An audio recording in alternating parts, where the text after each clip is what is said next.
Hello, Oregon Trail Association. It is Matt Bisek, the Executive Director of the Oregon Trail Association, here once again with a update video. It's been about a month and a half here since I last checked in, so I figure folks are back from their summer break, starting to get back into the flow of things, if you have not already jumped back in already. And I want to provide an update on all things OTA as we enter the new academic year. So I have a lot of information I'm going to be touching on here, and I'm going to try to do it in a nice, succinct way. But please keep in mind that most of this information all has links in the email that's going to be accompanying this, so you can kind of read up and gather more information as we move forward. First and foremost, I once again just want to send a reminder out there that OTA does have an allowable services menu now. So if you're one of these grants that is looking to hire out a consultant, some third party to do event planning, do a speaking appearance, kind of record a video to kind of put together an advertisement for your program. There's a lot of unique ways in which myself and Oregon Trail Association can help you in your program, particularly if you have some extra funding that you are looking to spend down on your grant. So I have the menu available here, and there's also a link on our website where you can do an inquiry. We can set up a meeting to discuss it, but I'm always open to new ideas as well about ways that we can kind of help serve you in some extra ways that are maybe above and beyond your capacity or expertise in your individual program. All right, next I want to highlight a program that is actually being put together by one of our alumni. She is our current OTA fellow, Alejandra Lopez, and it is called A Step into the Future. So this is a program that is just a 6-week online workshop series designed around kind of a path to professionalism and kind of taking a lot of the knowledge and information that Alejandra wished she knew when she was still in high school and has since acquired in her experiences both professionally and in college, and just kind of present that directly to students from that different perspective. I know a lot of you do this kind of work with resumes and interviews individually in your programs, but this is just kind of a different take on that. So I'm going to link in it on our website here where you can find more information, see the full schedule, see what the workshops are about, as well as complete a registration form. So what we are asking is that if you are a pre-college program, to advertise this out to your high school students and see if they're interested. We also, on the listserv, I sent out some information and attached even a one-page flyer where students can sign up as well. Once your student has signed up, all of the communication is just going to be internally done by us here in OTA. So you're not going to need to help facilitate a whole bunch of stuff on behalf of your students. Just kind of put the information out there, see if people are interested. And Alejandra is going to be putting together this workshop series, and OTA is going to be handling all the communications to make sure students get Zoom information, get recordings of calls if they can't make them live, as well as have access to all the resources tied to that program. We're putting some carrots out there in terms of some raffle prizes for students to attend to try to incentivize participating in this, but something really exciting that's being driven by an alumni of ours, and I would love to see a lot of our high school students participate. So if you have any questions at all about that, definitely direct those my way, and I'd be more than happy to provide some more details. All right, next I have an update on the P3 waiver.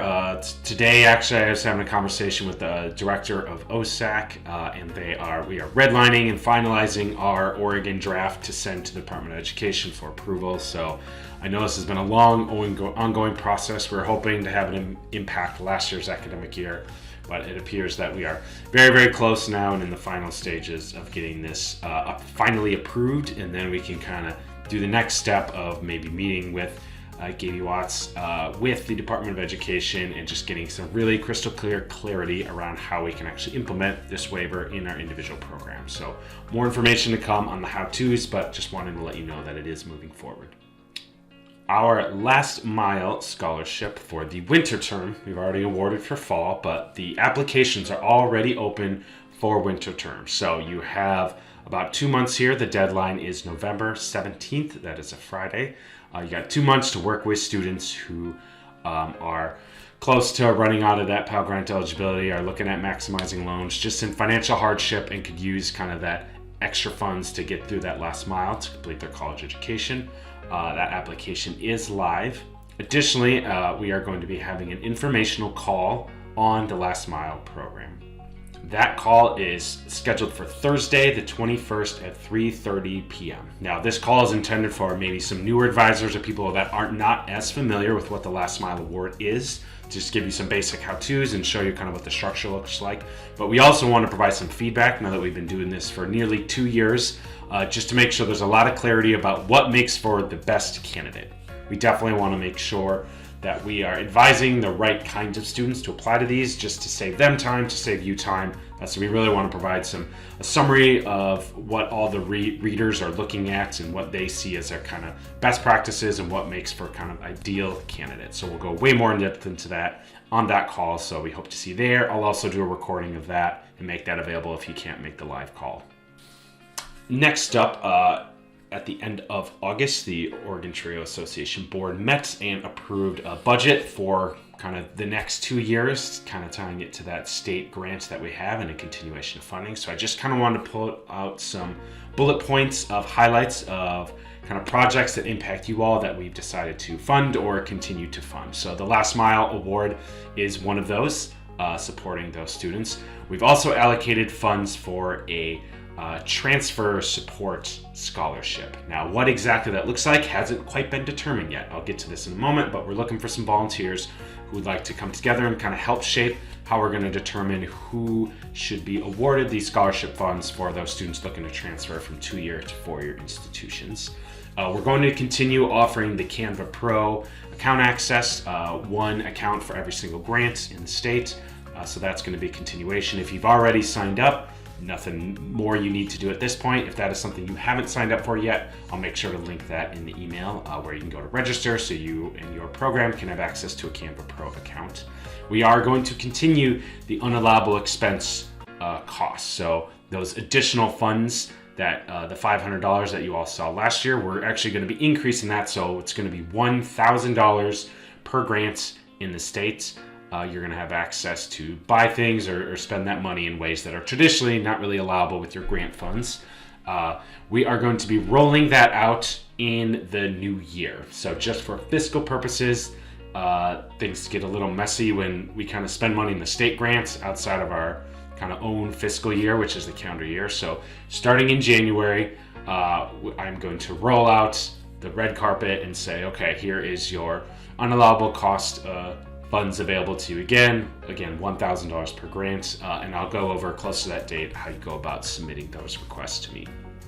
We have also continued to allocate funds to help support international education. It's nowhere near as much this time around, but there are still going to be some funds available to help support students pursuing opportunities in international education, and I am going to be working to make sure that those opportunities are not just provided to high school students, but that we will also have options available to college students looking to do some abroad experiences. So it's going to be changing the structure a little bit in terms of how we do this program, but there is still funding to support those students, and I'll have more information on that once that information is finalized.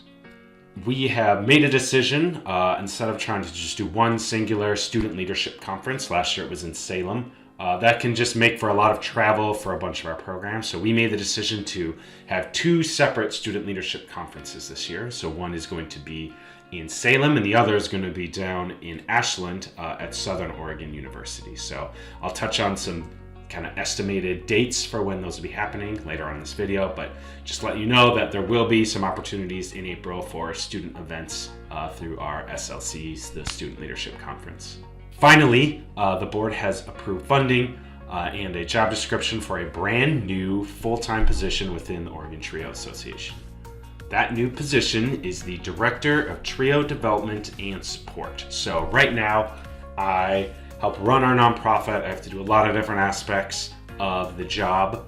And part of those is supporting all of our programs, helping support professional development, and just programs that are having challenges or struggles in operating their grants, meeting their objectives, and just provide kind of additional help, best practices to serve all of you.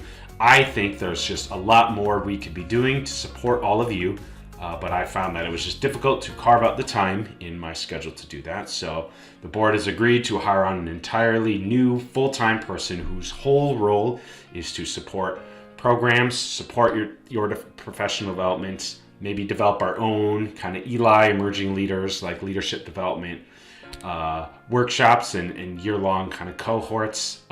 Really work closely with our professional development conference and kind of some monthly professional development calls. The idea is you are going to have a full-time super duper trio expert there at your beckoning call to support you in running kind of the best program you can and providing unique opportunities so you and your staff can be at your best. So I'm really excited for this. The hiring committee is meeting here shortly to finalize everything, and we'll be posting this position soon. So be on the lookout for that if that is something that either interests you or you think you maybe know of a good candidate that would be amazing in that role working with the Oregon Trio Association. Next up, I just wanted to bring up volunteering. There are plenty of opportunities for you all as members to volunteer with the Oregon Trio Association. So currently there are 4 main areas in which we are looking for volunteers to give some of their time to help support some of the work we do. First and foremost is our professional development conference that we do in April every year. I would love to get some new blood on that committee. With these events, a lot of the work is done by kind of OTA staff, so it's not so much a bunch of like busy work you're signing up for. It's just if you are a person who likes going to these events and would love to help kind of shape the structure and what goes on behind the scenes, this is a great opportunity to just learn some of that information and get some growth for yourself as you help craft what our next professional development conference looks like. If you are interested in participating in the Last Mile Award kind of review committee, be part of the team that actually determines those winners each term. I'm definitely always looking for volunteers who are willing to step up and just read some scholarships. I can summarize the commitments as it takes about an hour or 2 to review the actual applications. Usually it's never more than 20 applications you're reviewing. And then we just have one single 1-hour Zoom call every quarter to kind of pick the winners and then determine the timelines for the next term coming forward. So it's not a huge commitment, but it's an amazing experience to kind of help us have an equitable process in determining winners, but also for you to understand kind of what goes on behind the scenes in that scholarship application if you work with those kind of students. Additionally, because we are starting this new scholarship for this transfer support program, I would love to find some volunteers who are interested in being a part of that committee from the ground up and really kind of structuring what this looks like and what's the most equitable way we can disperse these funds to students who would maybe like to transfer or looking at transferring, but the cost of going to a 4-year university are maybe too much, or the thought of living on campus is a bit overwhelming. So we want to develop a program that's really going to meet kind of the challenging objectives and targets that the community college programs have in meeting their transfer objectives, and really use this as a tool to help improve outcomes in that way. So with those, all you need to do is email myself, respond to this email you're getting, and let me know if you're interested at all, and I will kind of individually reach out to you and connect you in with those groups and keep you part of that communication. The last piece I wanted to highlight is that there has been a couple of new kind of turnover on the actual Oregon Trio Association board, with people accepting new positions and moving out of trio work, or in the case of our current technology and communications board member, she's moving into the president-elect role. So we have 2 openings on the board. The first relates to our communications and technology. Again, most of our staffing does this work, so this role is very much just oversight and helps kind of craft the strategy behind our public communications and what is on our website. And it's an amazing way to get involved with the board and be a part of that larger organization and conversation with kind of that niche role of communications and technology. So that is an opening that we would love to fill. And then we also have an opening out of District 6. So that includes all of the trio programs at Chemeketa Community College and Western Oregon University. So if you are a member at the trio program at one of those 2 universities or colleges, and you have an interest in serving on the board as a district rep, please reach out to me and I'd be more than happy to kind of fill you in on the details and what that looks like. So yes, that is our call for volunteers.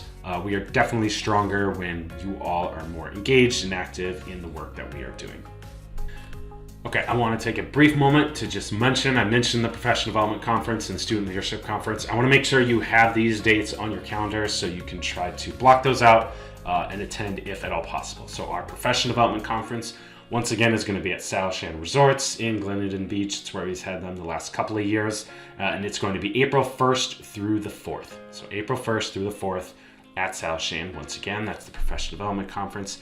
And the Student Leadership Conference, I mentioned we are having 2 separate locations. So the one that is going to be in Salem, we don't have a date locked in 100% yet, but we are looking at either a Friday or Saturday in mid-April. So not the week, not the Friday and Saturday right after the Professional Development Conference, but probably in those next 2 weeks. That is our target date for that event, particularly for folks in the Valley or in the Portland area who want to go to a student leadership event. This is definitely the one for you. The one that's going to be held in Southern Oregon University is kind of designed for those Southern programs to attend. That one we do have a date locked in for, and it is Friday, April 26th. So April 26th. Put it on your calendar now. I'll have more information as we get just a little closer here and iron a few things out, as well as registration information. But I want to make sure you have those dates because I know many of you are planning out the rest of your year and what some of your field trips and travel plans look like with your students. All right, the next piece I wanted to highlight really quickly is that at the NAIP conference, they always do these state meetings, these hour-and-a-half long meetings where the states can provide updates to their membership. We kind of do these big statewide membership meetings twice a year, usually once at NAIP and once at our Professional Development Conference. So if you are at the conference, you're going to be able to attend that in person, but I have sent out invitations for those of you who are not going to be there if you still want to participate in that meeting, and it is taking place on Tuesday, October 10th at 2 p.m. Pacific Standard Time. So there's an invitation out there. I'll have a camera set up in the room so you can be able to kind of screen share and hear all the presentations, get all the updates, probably discuss a handful of these items here today in a little more detail. But I want to make sure that you have that and can put it on your calendar so that you can join us and get a more holistic update on everything that OTA has been up to. Finally, last thing, I don't have really any details at all, but I want to let you know that the Student Advisory Board, which is a collection of students from our Student Support Services and McNair programs, is going to be a program. We are going to be running it back again this year. We're going to be sending out kind of registration information for students who are interested in participating in that cohort in the fall, kind of winter timeframe, with the targeted start date of January through June. It's kind of a 6-week cohort. This is an amazing way for us to center our students in our kind of strategies of how we move forward as an organization. It also creates an amazing feedback loop to hear directly from students and kind of what they are viewing their TRIO's experience as. So when we're providing best practices to you all's programs, we are doing it kind of with the participant in mind. So it's going to be a lot more details coming out about this later, but it's going to be something we roll out again. And additionally, those students have the benefit by participating in this program that there is kind of a secondary goal of providing professional development kind of over a 6-month period of time and helping them just get plugged into kind of additional resources, guest speakers, kind of target specific, very like professionally centered, focused areas. So that way it has a benefit to them beyond just kind of being of service to the association. So with that was a lots of information in this email. I kind of try to have everything linked to the relevant information on our website. But always, if you have any questions at all, any thoughts, any ideas, we are here to serve you all. I am always happy to take a call, answer an email. I'm just a click away. So it's wonderful to start another academic year again, and I'm so blessed and grateful to be in this role and be of service to you all. So I look forward to another amazing year, and I will see you all soon. Take care.